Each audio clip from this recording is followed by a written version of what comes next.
prophet is the image that its maker should carve it.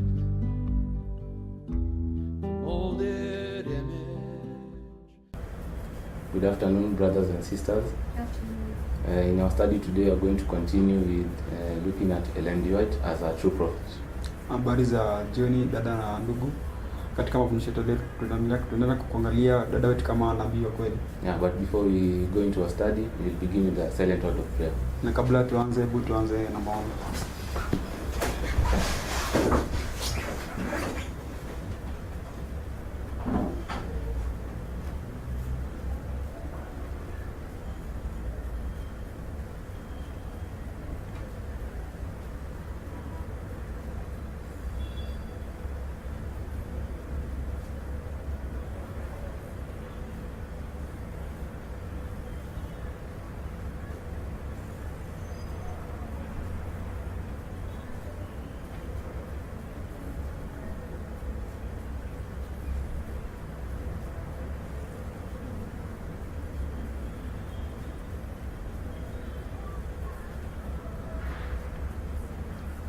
Amen. Amen. So yeah, in our study today, we are going to continue with looking at the evidences that confirms Ellen G. White as a true prophet. Katika mafundisho yetu tunaendelea kuangalia na zile ushuhuda ambao zinathibitisha dada kama nabii wa kweli. And we are going to begin with a certain quote that seems to bring doubt to those who have doubt with Ellen G. White or the Spirit of Prophecy writings. Na taanza na nukuu ya roho nabii ambayo itatoa utatoa shauku kwa wale ambao bado hawajaamini dada kama nabii wa kweli. Yeah, but before we do that, in our previous study we looked at the 5 tests that proves Ellen White as a true prophet. Na kabla tujasoma roho nabii, katika mafundisho yaliyopita tuliangalia zile jaribio 5 ambayo zinadhibitisha nabii wa kweli wa Mungu. Yeah, which if I can just name them briefly, we looked at Isaiah 8:20, which was saying that to the law and to the testimony. Tuliangalia jaribio ya kwanza ilikuwa kutoka kitabu cha Isaya 20 na Isaya 8:20 ambayo inasema kuwa ni kwa sheria na kwa shuhuda. Yeah, if they speak not according to this word, it is because there is no light in them. Hapo hata nena kulingana na neno hili ni kwa maana hakuna nuru ndani yao. Yeah, and we saw that the true prophet has to her words or the Spirit of Prophecy writings has to be according to the law and the testimony, which is the word of God. Tuliona kuwa anajua kweli maneno ambayo ananena lazima yaambatane na yale ambayo inapatikana katika ushuhuda na sheria katika Isaya 20, Isaya 8:20. Yeah, and we looked in the Gospels, the second test that by their fruits you shall know them. Tuliangalia jaribio ya pili katika maandiko ya Injili. Tuliona kuwa ni kutokana na matunda yao mtawatambua kama ni wa kweli ama ni uongo. Yeah, and we saw that the fruits represents the message that comes out from these persons. Tuliona kuwa matunda yanaashiria yale ujumbe au habari ambao manabii hao wananena kutoka vinywani mwao. Yeah, so it is the message that has to be confirmed if it is correct according to the law and to the testimony, according to the word of God. Hiyo basi ni ujumbe ambayo inafaa kudhibitishwa yapo ni wa kweli na inalingana na sheria na ushuhuda. Yeah, and we also looked at the third test that we looked at in the Bible, in the few examples, how a prophet exhibits or how he or she is while she is in vision or he is in vision. Na ile jaribio la tatu tuliangalia katika Biblia, tukaona kuwa wakati nabii anapokuwa katika maono ni namna gani au ni kwa jinsi gani anajionyesha kutoka katika maono. Yeah, and we saw from the few examples from the book of Numbers and in Daniel while they were in vision. Tuliona katika mifano tuliotoa ambayo ilikuwa kutoka kitabu cha Hesabu na Danieli. Yeah, we saw they exhibited several physical manifestation when they were in vision. Tuliona waliweza kuonyesha mambo tofauti walipokuwa katika maono. Yeah, we saw that in Daniel there was no breath left in him. Tuliona Danieli kuwa alipokuwa katika maono hakukuwa na pumzi iliyobakia ndani yake. He was also in a deep sleep. katika usingizi mzito. Yeah, his comeliness was turned into corruption. Wema wake uligeuzwa kuwa uharibifu ndani yake. Yeah, and all the other physical manifestations that they manifested. Na yale yote ambayo waliweza kuonyesha walipokuwa katika maono. Yeah, and we also saw that they became dumb. Na pia walikuwa ni kama watu ambao wangeweza kuzungumza au bubu. Yeah, while they were in vision. Walipokuwa katika maono. And we saw from the quote we read from the witness that was given by Butler, GC president. Na tuliona katika nukuu tulisoma kutoka kwa rais wa General Conference wakati huo kutoka ambaye alikuwa ni ndugu Butler. Yeah, that the same physical manifestations or exhibitions that the prophet, that Daniel or Balaam were manifesting in the word of God. Tuliona kuwa yale mambo ambayo Balaam na Danieli walionyesha walipokuwa katika maono.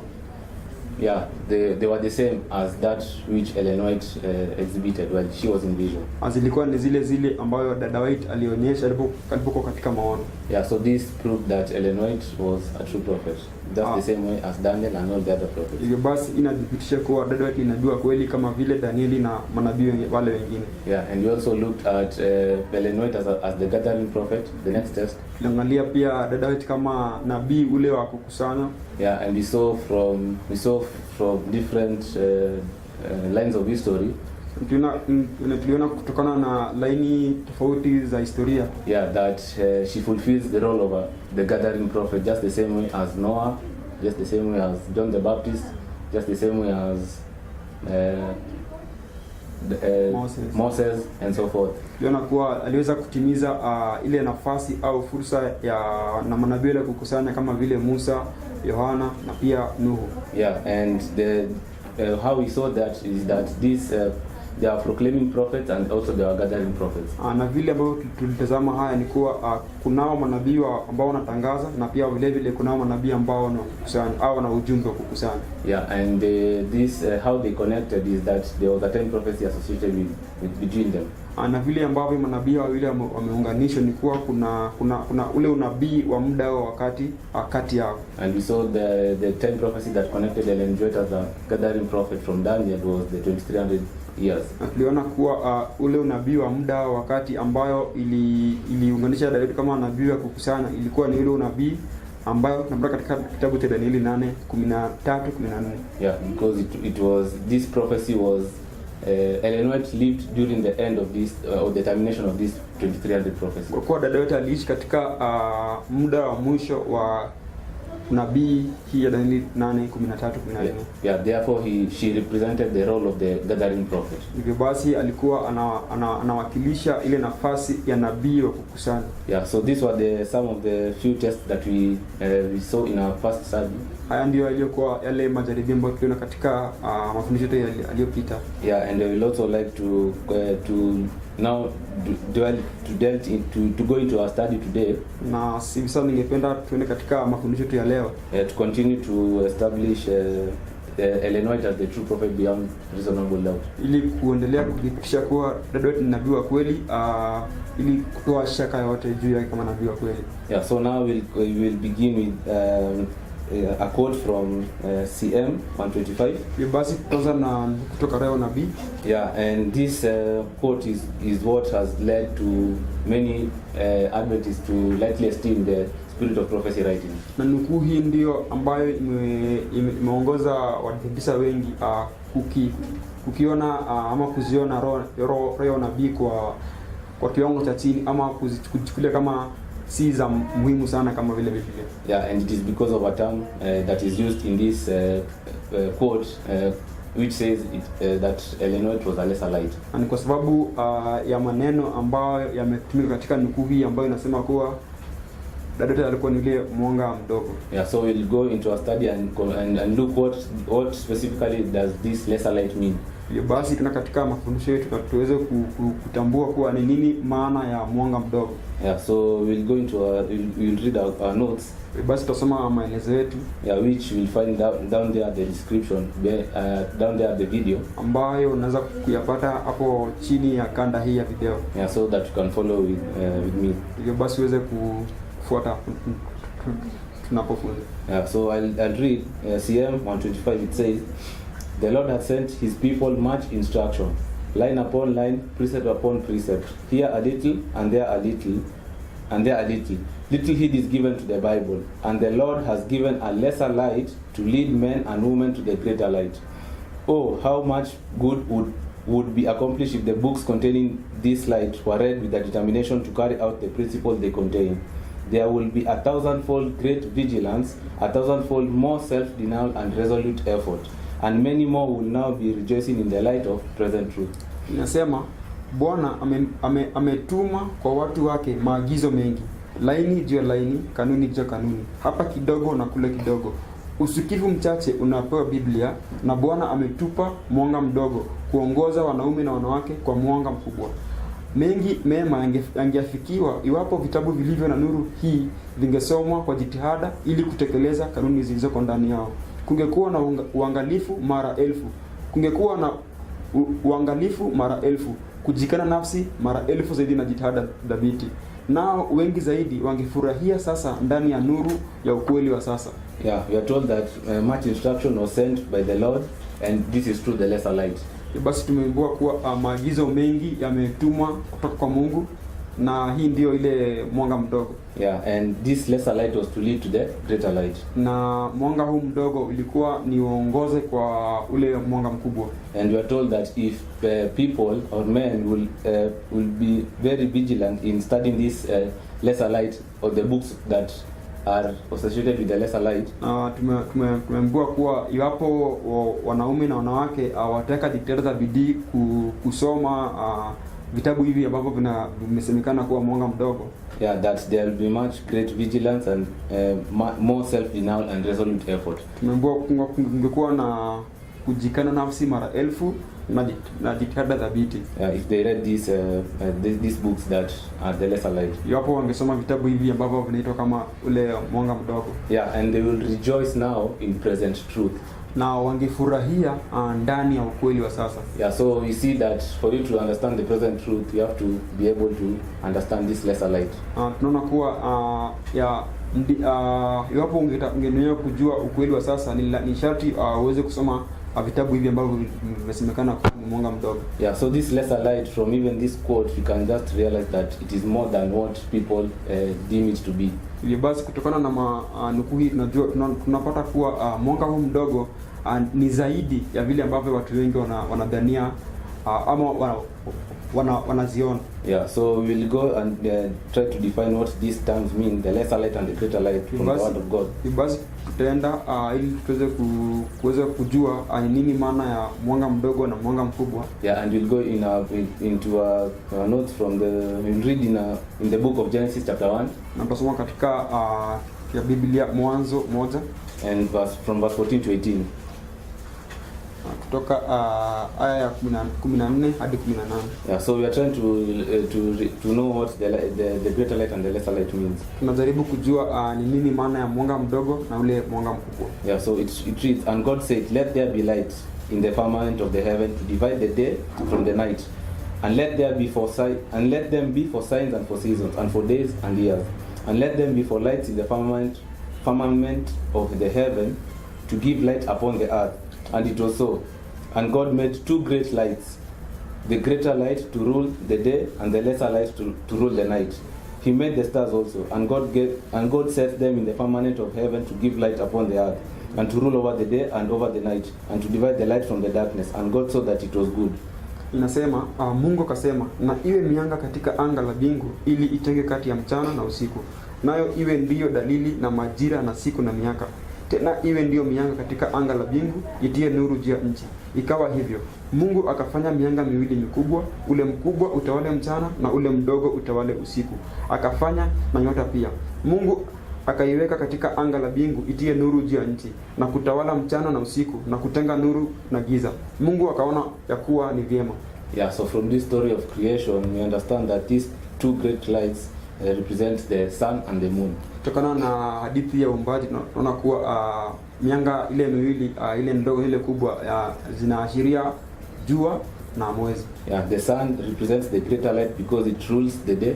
Hivyo basi mwanga ule mkubwa unaashiria jua kwa kuwa linaongoza katika mchana ama wakati wa mchana. And the lesser light refers to the moon because it rules during the night. Na mwanga ule mdogo unaashiria mwezi kwa kuwa unaongoza wakati wa usiku. Yeah, now so this is the natural understanding of this verse. Hivyo basi hii ndio ule uelewa wa asili ya fungu hii.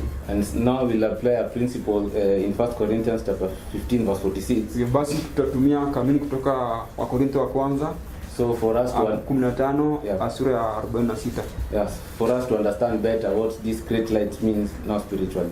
Ili tuweze kuelewa kwa wazi zaidi ni nini maana ya fungu ambayo tunaweza kusoma kutoka mwanzo. And it says, howbeit that was not first which is spiritual, but that which is natural, and afterward that which is spiritual. So 1 Corinthians 15 verse 46 inasema, Wakorintho wa kwanza 15 aya 40 inasema, lakini hautangulii ule wa roho bali ule wa asili, baadaye ule wa roho.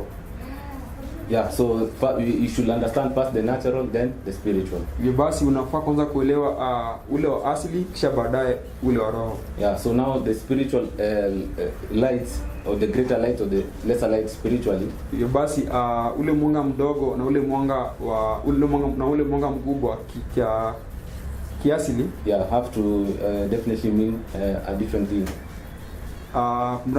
Ule mwanga mdogo na ule mwanga mkubwa kiroho, hivyo basi lina maana nyingine au unafaa kumaanisha kitu kingine. Yeah, they're not the moon and or the sun. Hivyo basi sio tu jua na mwezi. Yeah, so when we go to the book of John chapter 8 verse 12, kama katika kitabu cha Yohana 8 aya yake 12. Yeah, so for us to understand what the light means spiritually, ili kuelewa ni nini maana ya mwanga kiroho. Yeah, we understand that Christ is the light of the world. Unajua kuwa Kristo ndiye nuru ya ulimwengu. So we'll just read this before we continue with the study. Tusoma hii. And it says, then spake Jesus again unto them, saying, I am the light of the world. He that followeth me shall not walk in darkness, but shall have the light of life. Yohana 8:12 nasema, basi Yesu akawaambia tena akasema, mimi ndimi nuru ya ulimwengu, yeye anifuataye hata kwenda gizani kamwe, bali atakuwa na nuru ya uzima. And when we go to John chapter 9 verse 5, it says, as long as I am in the world, I am the light of the world. Unapokuwa katika kitabu kile cha Yohana sura ya 9 aya 5 nasema, muda nilipo ulimwenguni mimi ni nuru ya ulimwengu. Yeah, so we see here that Christ represents the light of the world. Tunaona hapa kuwa Kristo anaashiria ama anawakilisha ile nuru ya ulimwengu. Yeah, and in Genesis we saw that these two great lights gave light upon the earth. Tunaona kuwa katika mwanzo kuwa nuru hizi mbili ziliipa ulimwengu nuru. So Christ is the greater light and the lesser light. Hivyo basi Kristo ni yule mwanga mkubwa na mwanga mdogo, because he's the one that it is through this he's the one that inspires or it is from him that you get the light.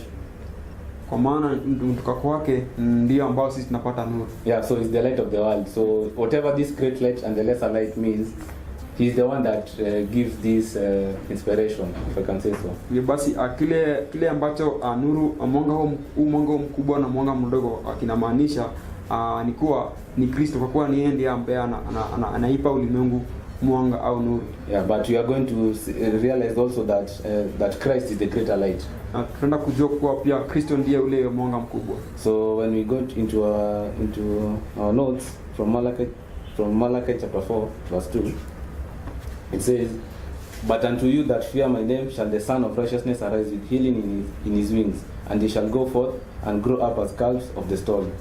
Katika kitabu cha Malaki 4 aya 2 nasema, lakini kwenu ninyi mnaolicha jina langu, jua la haki litawazukia, lenye kuponya katika mabawa zake, nani mtatoka nje na kucheza kama ndama kwa mazizini. So the Son of Righteousness here is represented as Christ. Basi jua la haki katika fungu hili amewakilisha kama Kristo. Yeah, and you read from Genesis that the greater light was that which ruled during the day. Tulisoma katika mwanzo kuwa mwanga ule mkubwa ni mwanga ule ambao unaongoza katika mchana ama Yeah, mchana. and this was the sun. Na hii ni jua. Yeah, and the light that ruled during the night was the moon. Na nuru ile ambayo inakuja katika usiku ni mwezi. And this was the lesser light. Na hii ndio ilikuwa ule mwanga mdogo. So we are told that the symbol sun is the sun of righteousness is Christ. Tumeambiwa kuwa ishara jua kwa kuwa jua la haki ni Kristo. So we can see from this verse in Malachi that the sun of righteousness, the sun being the greater light in Genesis, represent Christ. Tunaweza kuona katika fungu hii ya Malaki kuwa jua ambaye katika mwanzo ni mwanga mkubwa ni Kristo, kwa kuwa Kristo ni jua la haki. Yeah, Christ is the greater light. Kwa kuwa Kristo ndiye ule mwanga mkubwa. Yeah, so when we go and trace these terms throughout the Bible, unapoenda kufuata maneno haya katika Biblia yote, so as to understand better what the lesser light is, ili kuelewa mwanga mdogo ni nini katika Biblia. Yeah, because it is associated with our prophet Ellen G. White, kwa kuwa imeshirikishwa na nabii wetu dada White, or our books or our testimonies are what are referred to as the lesser light, au vitabu vyake ndio vile ambavyo vimerejelewa kama mwanga ule mdogo. Yeah, we will be able to understand more or better what it means. Tutaweza kuelewa zaidi ni nini maana ya maneno haya. Yeah, so the greater light is the sun, which has its own light, and the moon gets its light from the sun,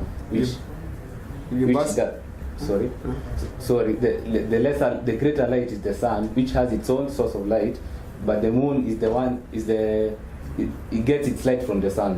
Basi ule mwanga mkubwa ni jua ambayo lina nuru yake peke yake, bali mwezi ni ule mwanga mdogo ambao unatoa nuru kutoka kwa jua. Yeah, so the lesser light gets its light from the greater light. Basi mwanga ule mdogo unapata nuru yake ama mwanga wake kutoka kwa ile mwanga mkubwa. Yeah, the moon gets its light from the sun. Mwezi unapata nuru kutoka kwa jua. So what is this greater light that is revealed in the word of God? Basi ni nini mwanga mkubwa ambao imefunuliwa katika neno la Mungu? Oh, so the lesser light which is revealed in the word of God. What is this lesser light? Basi au ni nini hii mwanga mdogo ambao iko katika neno la Mungu? So when we go to the book of John chapter 1 verse 6, hapo katika kitabu cha Yohana 1 aya 6, you will realize that John is spoken of here as the lesser light. Tunaona kuwa Yohana anazungumziwa katika mafungu haya kama ule mwanga mdogo. Yeah, he bear witness to that greater light. Alikuwa na ushuhuda ama alizungumzia ile mwanga mkubwa au kuu, which was Christ, ambaye alikuwa ni Kristo. So when I read, it says there was a man sent from God whose name was John. The same came for a witness, to bear witness of the light, that all men through him might believe. He was not that light, but was sent to bear witness to that light. That was the true light, which lighted every man that cometh into the world. John chapter 1 verse 6. Verse 6 nasema, palitokea mtu amemtumwa kutoka kwa Mungu, jina lake Yohana. Verse 1 6 to 9, sorry. 6 to 9. Yeah.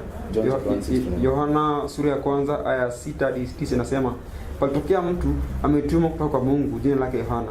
Huyo alikuja kwa ushuhuda ili aishuhudie ile nuru, wote wapate kuamini kwa yeye. Huyo hakuwa ile nuru, bali alikuja ili aishuhudie ile nuru. Kulikuwako nuru halisi, amtiaye nuru kila mtu akija katika ulimwengu. So we see here that John was to bear witness of that light. Tunapa katika fungu hili kwa Yohana alikuwa ni aishuhudie ile nuru kuu. So he was a witness that he bear witness to that light which was Christ. Basi alishuhudia kuhusu ile nuru ambayo ilikuwa ni Kristo. Yeah, and to confirm this from Deserve Ages, the commentary of it says, the prophet John was the connecting link between the two dispensations.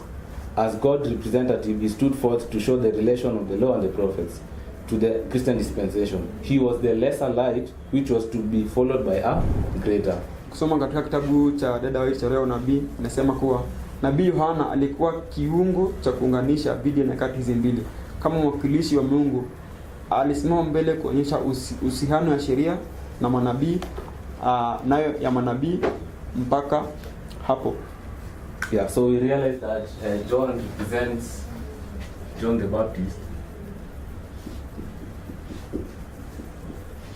He is referred to as the lesser light, while Christ represent the greater light. Tunaona kuwa Yohana Mbatizaji anarejelewa kama ile mwanga mdogo, naye Kristo kama ile mwanga kuu au kubwa. Yeah, so we have gotten from this testimony. Kile ambacho tumepata kutoka nukuu hii, yeah, that it was John was the lesser light and Christ was the greater light. Kuwa Kristo Yohana alikuwa ni ile mwanga mdogo, naye Kristo akawa ni ile mwanga mkubwa au mwanga kuu. And the role of the lesser light is to bear witness of that greater light. Na fursa au nafasi ya au kazi ya mwanga mdogo ni kushuhudia kuhusu ile mwanga mkubwa. So we are going to see a parallel testimony concerning what John represents, what this lesser light represents rather. Tutaenda kuona ushuhuda nyingine ambayo inaelezea ni nini maana ya mwanga huu mdogo au nini maana ya mwanga mdogo. And we realize that John is spoken of as to represent more than a prophet. Tunaona kuwa Yohana amezungumziwa kuwa alikuwa zaidi ya nabii. So if John is less than a prophet, and in another testimony it says that John was more than a prophet. Hivyo basi ikiwa Yohana ni zaidi ya nabii na katika if John was the lesser light, and in another testimony it says that he was more than a prophet. Hivyo basi ikiwa Yohana alikuwa ni yule mwanga mdogo, na katika mfumo wetu tumesema kuwa alikuwa ni mwanga mdogo, alikuwa ni zaidi ya nabii. So it's we should see that the lesser light means more than a prophet. Hivyo basi tunafaa kuona kuwa ule mwanga mdogo unaashiria zaidi ya nabii, au unazungumzia zaidi ya nabii. Yeah, so let's confirm these thoughts. It says in Review and Herald, April 8, 1873, it said Christ in vindication of John, but what went ye out for to see? A prophet? Yea, I say unto you, and more than a prophet. Not only was John a prophet to foretell future events, but he was a child of promise, filled with the Holy Spirit from his birth, and was ordained of God to execute a special work as a reformer, in preparing a people for the reception of Christ. The prophet John was the connecting link between these two dispensations. Sema katika leo nabii nasema, alisema Kristo kwa kudhibitisha Yohana, lakini ilipi mliokwenda kuona? Nabii? Ndiyo, nawaambieni, na zaidi kuliko nabii. Yohana hakuwa nabii tu kutabiri tukio za usoni, lakini alikuwa mwana wa ahadi, aliyejazwa na Roho Mtakatifu toka kuzaliwa kwake, na aliwekewa mikono na Mungu ili kutekeleza kazi maalum kama mrekebishaji, kwa kuandaa watu kwa mapokezi ya Kristo. Nabii Yohana alikuwa kiungo cha kuunganisha dhidi ya nyakati hizi mbili. Yeah, so we have just read that John represented the lesser light. Tumesoma kuwa Yohana alikuwa anaashiria au anawakilisha mwanga ule mdogo, and he bear witness to that greater light which was Christ. Na alishuhudia kuhusu ile mwanga mkuu ambao alikuwa ni Kristo. But we have also just read that John represented was more than a prophet. Tumesoma pia Yohana alikuwa zaidi ya nabii. Therefore these two things means the same. These two words mean the same thing. Basi maneno haya mawili yanamaanisha kitu kimoja. Yeah, so what this term more than a prophet means from that quote that you have just read in Review and Herald. Basi neno hili zaidi ya nabii, kile ambacho kinamaanisha or how he was more than a prophet, au jinsi ambavyo alikuwa zaidi ya nabii, was that he was not only a prophet to foretell future events, but he was a child of promise. Basi ni Yohana hakuwa tu nabii kutabiri siku za usoni, bali alikuwa ni mwana wa ahadi. But there was there was a special work that he had as a reformer. Bali kulikuwa pia na kazi yake maalum ambayo alikuwa nayo kama mrekebishaji. And also that he was the connecting link between these two dispensations, which we'll look at. Na pia yeye alikuwa ni kiungo kati ya nyakati hizi mbili. So also John the Baptist, you see here that he's the connecting link. I can just read connecting link prophet. Kuna pia Yohana pia ni nabii wakunga ni kiungo cha kuunganisha, au pia ni nabii ambaye anaunganisha vipindi viwili. Yeah, so we'll read from Desire of Ages. Soma kutoka Roho Nabii, which continue to give us more evidences concerning John being much more than a prophet. Ambayo inaendelea kudhibitisha kuwa Yohana alikuwa zaidi ya nabii. Yeah, it says I'm sure this is not in your notes, but just paraphrase it. As the Messiah herald, John was much more than a prophet. For while prophets had seen from afar Christ's advent, to John it was given to behold him, to bear witness, to hear the testimony from heaven to his messiahship, and to present him to Israel as the sent of God. Yet Jesus said, he that is least in the kingdom of heaven is greater than he. So we are told here that John was much more than a prophet. Nukuu inasema kuwa Yohana alikuwa zaidi ya nabii. And the role that he was given that his role was to behold him, to behold Christ, the greater light. Nafasi yake au kazi yake ilikuwa ni kumtazama Kristo kama nuru. Yeah, to hear the testimony or to be a witness from heaven of Christ's messiahship. To hear that John was to hear the testimony from heaven to his messiahship, to Christ's messiahship. Kwa kuwa Yohana alikuwa na asikilize ule ushuhuda kutoka mbinguni kuhusu Masihi Kristo. Yeah, which means that this testimony, he was a witness to Christ. Basi ushuhuda hii inamaanisha kuwa alikuwa akishuhudia Kristo, and he was also to present Christ now to Israel as the sent of God. Kwa kuwa alikuwa sani awakilishe Kristo kama mwanga wa ulimwengu. Yeah. So that role or that tag of much more than a prophet represent all these things that you have just read.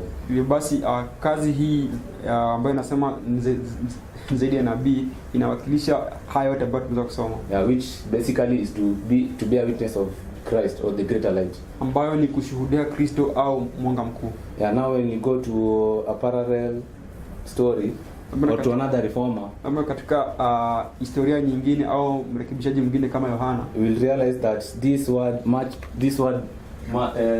more than a prophet, utajua kuwa neno hili zaidi ya nabii is used interchangeably by Ellen White to mean greater than a prophet. Imetumika na dada White kuashiria zaidi ya nabii. Yeah, we had seen from our previous study that there are certain reformers in certain reformers, in different reformlands in history.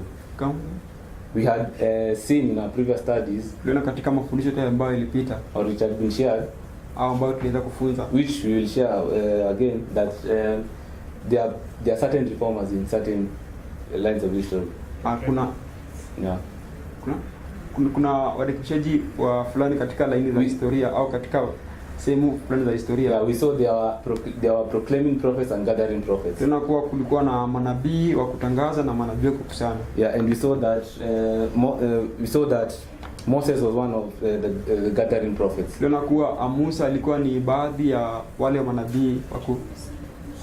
Yeah, and we saw also that Ellen White was one of the gathering prophets. Kuna pia White pia alikuwa pia ni baadhi ya wale manabii wa kukusanya. So when we read this quote, we'll realize whatever that is spoken about Moses should also represent our prophet Ellen White. Basi kile ambacho kinazungumzwa kuhusu Musa pia inafaa kuelezea dada wetu vile vile. Yeah, and it says from Spirit of Prophecy, book 4, page 295, it says, The Lord then told them that Moses was greater than a prophet, and that he had revealed himself to Moses in a more direct manner than to a prophet. Said the Lord, with him will I speak mouth to mouth. Sema katika roho nabii nasema, ndipo Bwana akawaambia kwamba Musa alikuwa mkuu kuliko nabii, na kwamba alikuwa amejidhihirisha kwa Musa kwa maana ya moja kwa moja kuliko kwa nabii. Akasema Bwana, nitazungumza naye mdomo kwa mdomo. So as I had said earlier, the gathering prophet in our previous study, nilivyosema awali kuwa manabii wako sana katika mafundisho yetu yaliyopita. Yeah, was John and Moses. Walikuwa ni Musa na Yohana. Yeah, and we are told in that quote that you have read that Moses was greater than a prophet. Na tunaomba katika nukuu kuwa Musa alikuwa zaidi ya nabii. So what this means is that whatever this greater than a prophet is the same as the lesser light, more than a prophet. Yeah. Kile ambacho inamaanisha kuwa ni kuwa zaidi ya nabii ni sawa na mwanga mdogo. Yeah, because the roles that John the Baptist and Moses play are the same roles that also Ellen White plays as the gathering prophet. Kwa kuwa kile kazi ambayo Yohana alifanya na kazi ambayo Musa alifanya ni sawa na kile ambacho kilifanywa na dada wetu. Yeah, so sorry, just a second.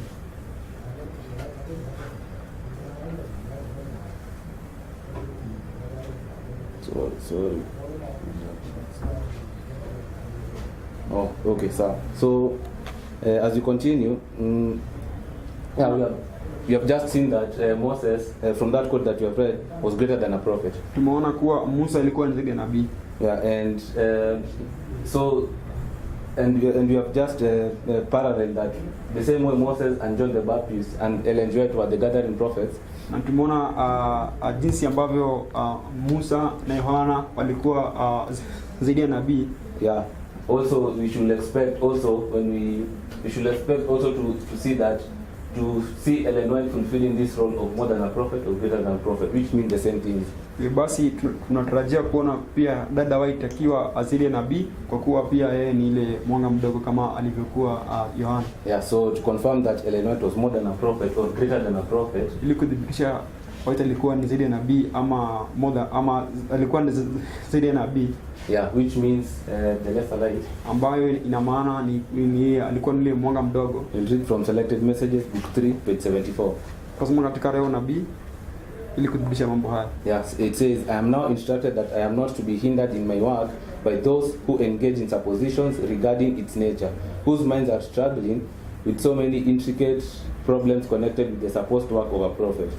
Leo nabii nasema nimeagizwa sasa ya kwamba sifai kuzuiwa kwa kazi yangu na wale ambao wanahusishwa kwa dhana kuhusu asili yake, wale ambao akili zao zinapambana na shida ngumu zinazoungana na kazi inayodhaniwa inafaa kuwa ya nabii. Agizo langu linakumbatia kazi ya nabii, lakini haikomei hapo. Linakumbatia mengi zaidi kuliko jinsi vile ambavyo akili za wale ambao wamekuwa wakipanda mbegu za kutoamini wanaweza kuelewa. Yeah, we have read that my commission. We have just read that my commission embraces the work of a prophet, but it does not end there. It embraces much more than the minds of those who have been sowing the seeds of unbelief can comprehend. Tumeambiwa kwa dada anasema kuwa kazi yake inakumbatia kazi ya nabii, bali haikomei hapo, ni zaidi ya nabii. Yeah, kazi yake ni zaidi ya nabii. So the work of Prophet Ellen G. White, basi kazi ya nabii dada White is much more ni zaidi, yeah, than what the minds comprehend or think to comprehend. Ni zaidi ya yale ambayo akili inaweza kuelewa. So we see here that these same terms have been used to mean the same things. Tunaona kwa maneno haya yametumika ili kumaanisha kitu kimoja. Yeah, and when we go to another quote to confirm this thought, namba katika nukuu nyingine ili kudhibitisha mambo haya. Yeah, it says, why have I not claimed to be a prophet? This is Ellen White speaking. Because in these days, many who boldly claim that they are prophets are a reproach to the cause of Christ. And because my work includes much more than the word prophet signifies.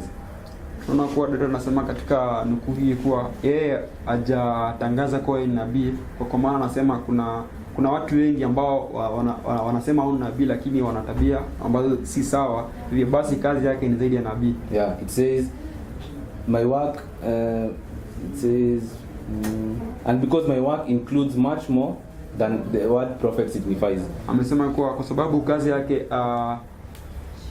ni zaidi ya nabii. Yeah. So if I continue to write, it says, when this work was first given me, I begged the Lord to lay the burden on someone else. The work was so large and broad and deep that I feared I could not do it. But by His Holy Spirit, the Lord has enabled me to perform the work which He gave me to do. So what it means much more than a prophet, it signifies the broad work that Ellen White was commissioned by God.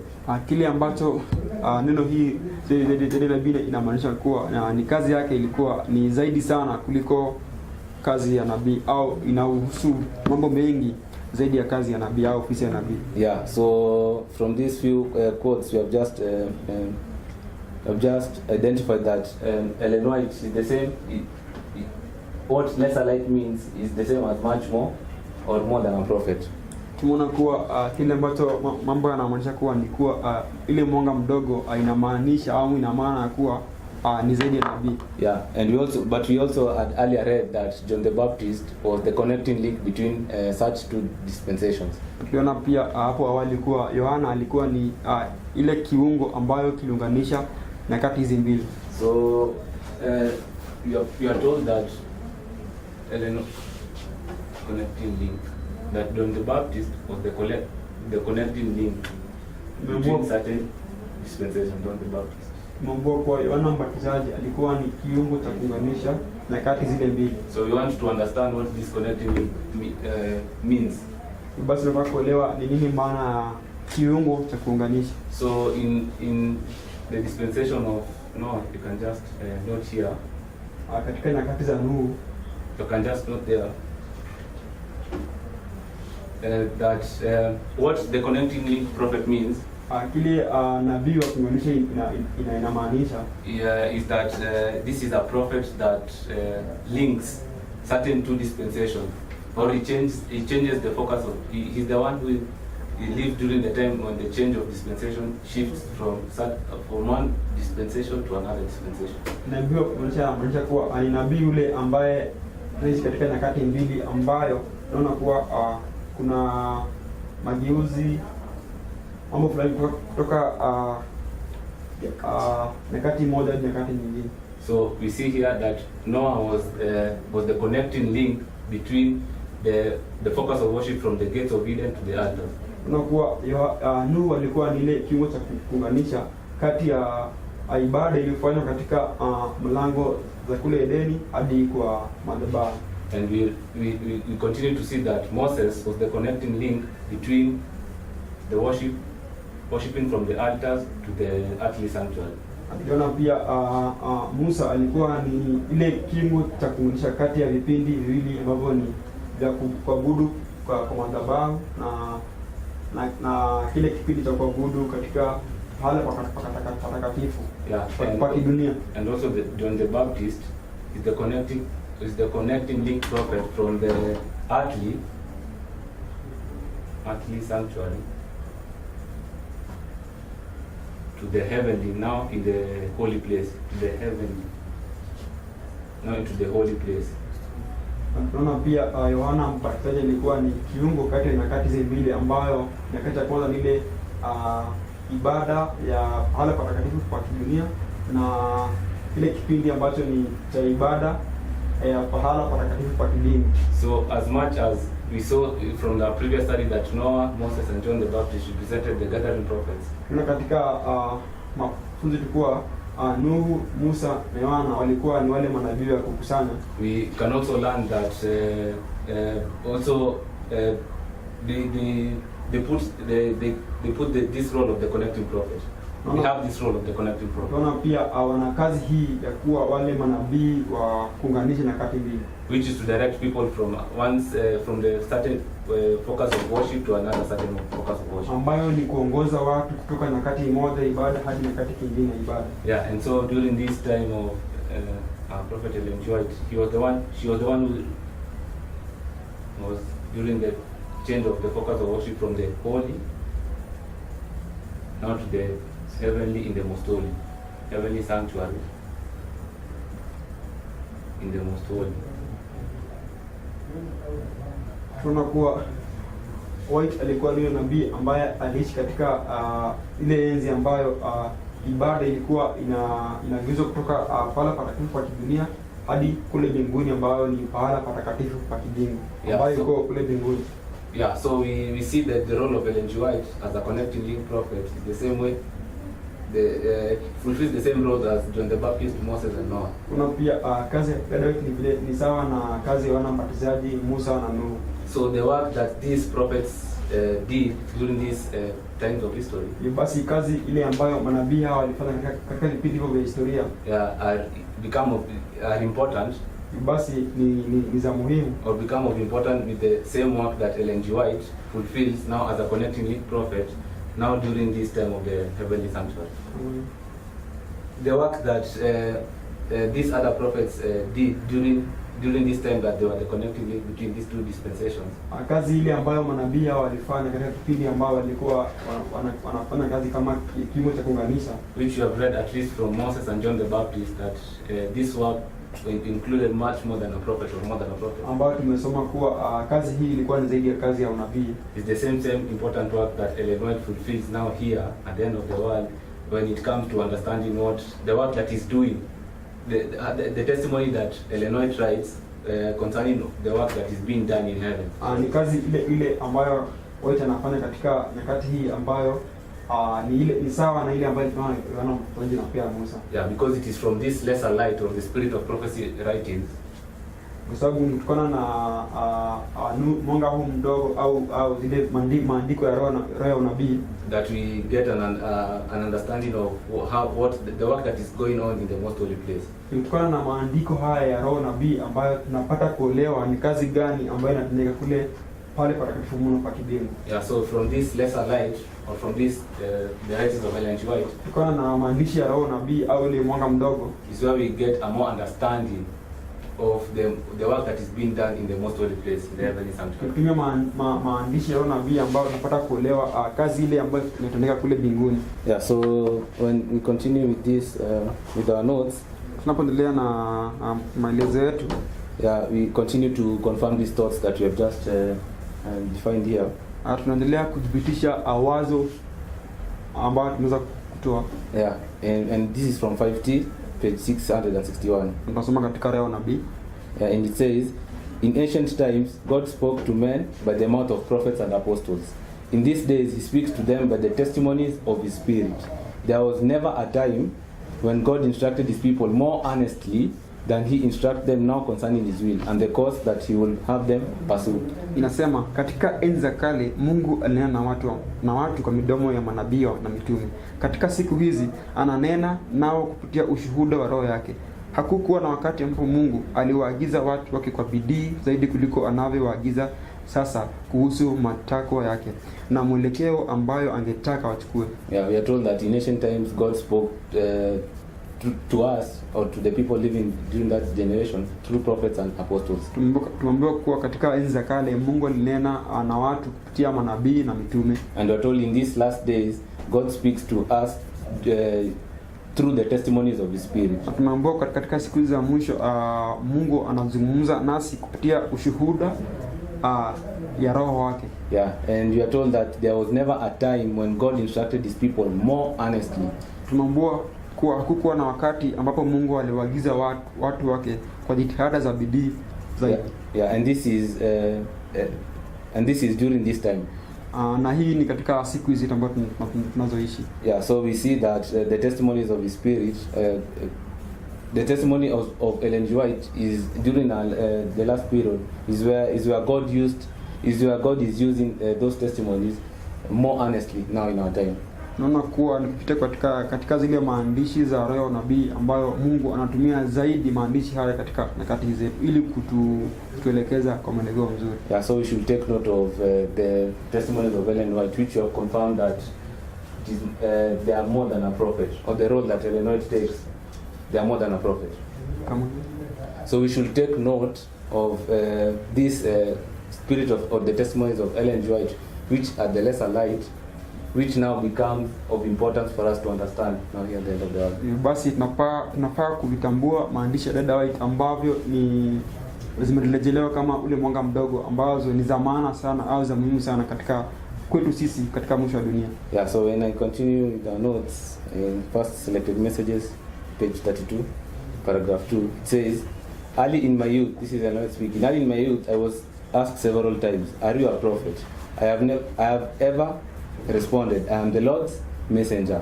I know that many have called me a prophet, but I have made no claims to this title. My Savior declared me to be his messenger. Your work, he instructed me, is to bear my word. Strange things will arise, and in your youth I set you apart to bear the message of the erring ones, to carry the word before unbelievers, and with pen and voice to reprove the word actions that are not right. Exhort from the word. I will make my word open to you. It shall not be a strange language. In the true eloquence of simplicity, with voice and pen, the messages that I give shall be heard from one who has never learned in the schools. My spirit and my power shall be with you. So we are told that Ellen White never called herself a prophet. Tunaelezwa kuwa dada White hakuwahi katika nyakati moja kujiita kama nabii au hakuwahi kujiona kama alikuwa nabii. As much as she was a prophet. Hata iwapo alikuwa zaidi ya nabii. But she referred to herself as a messenger, as the Lord's messenger. Bali alijiona kama alijiona kama mtumwa wa Mungu. Yeah, she referred to herself as the Lord's messenger. Alijiona kama mjumbe wa Mungu. And what this title entails is that the work that she was supposed to do. Na kile ambacho kitu inamaanisha kuwa ni ile kazi ambayo alipewa kuifanya. Yeah, that through pen and through voice, na kupitia kwa kalamu na sauti, that she was to give these messages to the world. Kupitia kwa haya ndio alikuwa ni apeane ujumbe katika ulimwengu. Yeah, so what we have learned from these few quotes that we have just read, kile ambacho tumeweza kujifunza kutokana na mafungu ambayo tumeweza kusoma, that this lesser light means more than a prophet. Ya kuwa mwanga huu mdogo unamaanisha zaidi ya nabii. It does not mean that it is light, that it is literally lesser light. Haimaanishi ni cha kiwango kidogo ama cha chini, but that it is that this, what the lesser light means is that this light bear witness of that greater light. Kile ambacho mwanga mdogo unamaanisha kuwa ni ile mwanga mdogo unashuhudia ile kusu ama inashuhudia mwanga ule mkubwa. Or it gives more light concerning what the word of God has just spoken about. How inaipa Biblia nuru zaidi kuhusu zile ambazo Mungu ameweza kuzungumza katika neno lake. Yeah, now so from the word I just like to from the word of Ellen G. White, you can just write his name, her name is here, Ellen White. You will realize that the counsel that you are given in the book of Revelation to Laodicea, utajua kuwa yale maagizo ambayo imepewa kanisa la Laodikia, that are in line that are in line with the name that our prophet is given. Kwa maagizo haya yanaambatana na majina ya dada White, which the name of the prophet symbolizes the ministry or the work that they are to do. Kwamba jina yake inaashiria ile kazi ambayo alipewa aweze kuifanya. Yeah, so when we read in Revelation, soma katika Ufunuo, Revelation chapter 3, verse 18. Ufunuo 3:18. Yeah, this is the counsel to Laodicea, to the SDA church. Hii ndio maagizo kwa kanisa la Laodikia au kanisa la Adventista. Yeah, so we are counseled to, it says, I counsel thee to buy of me gold tried in the fire, that thou mayest be rich, and white raiment, that thou mayest be clothed, and that the shame of thy nakedness do not appear, and anoint thine eyes with eye salve, that thou mayest see. Nasema kuwa nakupa shauri ununue kwangu dhahabu iliyosafishwa kwa moto upate kuwa tajiri, na mavazi meupe upate kuvaa, aibu ya uchi wako usionekane, na dawa ya macho ya kujipaka macho yako upate kuona. Yeah, so there are certain things that you are counseled to buy or to have. Kuna yale ambayo tumeweza kupewa mawaidha tuweze kununua au, and this is gold tried in the fire, na hii ni dhahabu iliyochomwa katika moto, and this is, and also white raiment, na pia ile mavazi meupe, and then eye salve, na vile vile dawa ya macho. So what do this mean? Basi mambo haya yanamaanisha nini? So when you read the Bible commentary upon Revelation 13, naposoma Revelation 3, sorry. Naposoma roho ya nabii ambayo inazungumzia Ufunuo 3, it says the gold that Jesus will have us buy of him is gold tried in the fire. It is the gold of faith and love, that has no defiling substance mingled with it. The white raiment is the righteousness of Christ, the wedding garment which Christ alone can give. The eye salve is the true spiritual discernment that is so wanting among us. For spiritual things must be spiritually discerned. Kwa hiyo nabii nasema dhahabu ambayo Yesu angetaka sisi tununue kutoka kwake ni dhahabu iliyojaribiwa kwa moto.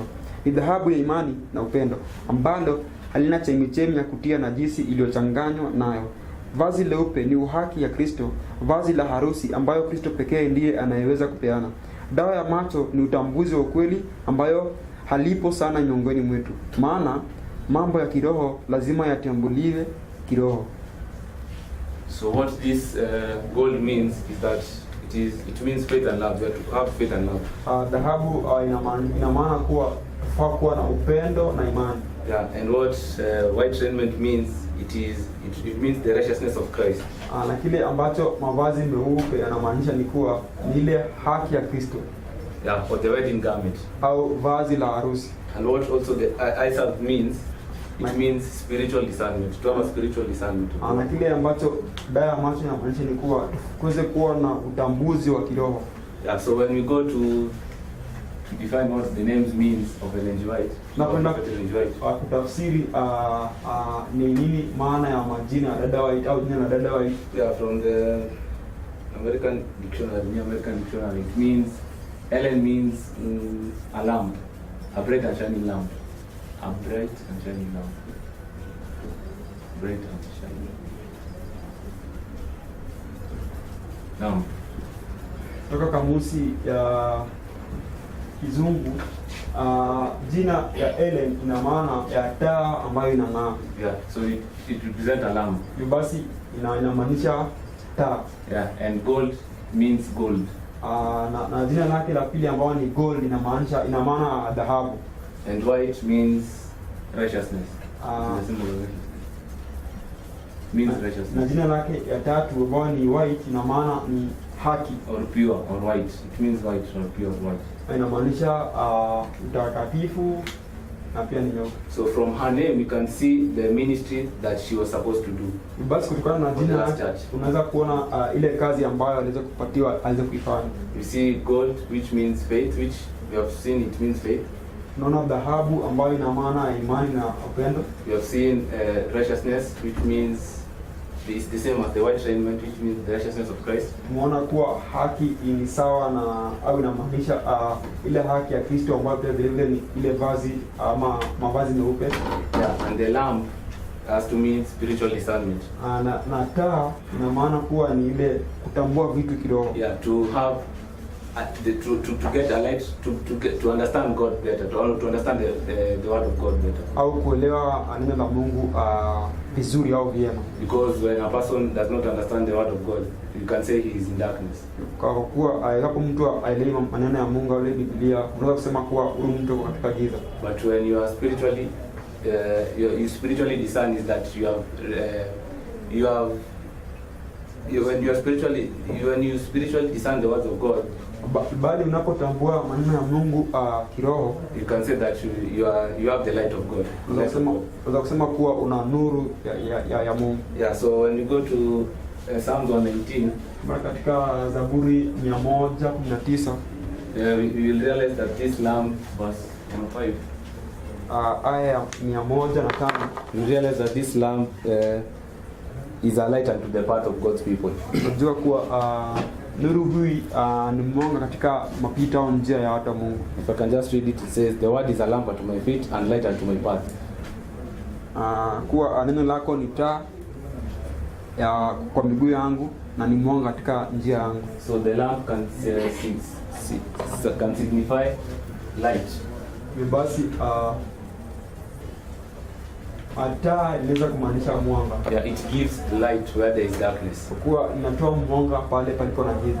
Yeah, so as we conclude these thoughts, tunapotamatisha mawazo haya, yeah, we have just realized that Ellen G. White, tumeweza kujitambulisha kuwa dada White, that what it means by the lesser light, kile ambacho ule mwanga mdogo unamaanisha, or her testimonies, au maandishi yake, which are referred as the lesser light, ambayo anajelewa kama ile mwanga mdogo. We have realized that in other places it has been referred to as more than a prophet. Katika tumeweza kujua kuwa katika mahali pengine pameweza kurejelewa kama ule ni kazi yake ilikuwa ni zaidi ya nabii. Yeah, and so all these terms, lesser light, more than a prophet, greater light, means much more, means one and the same thing.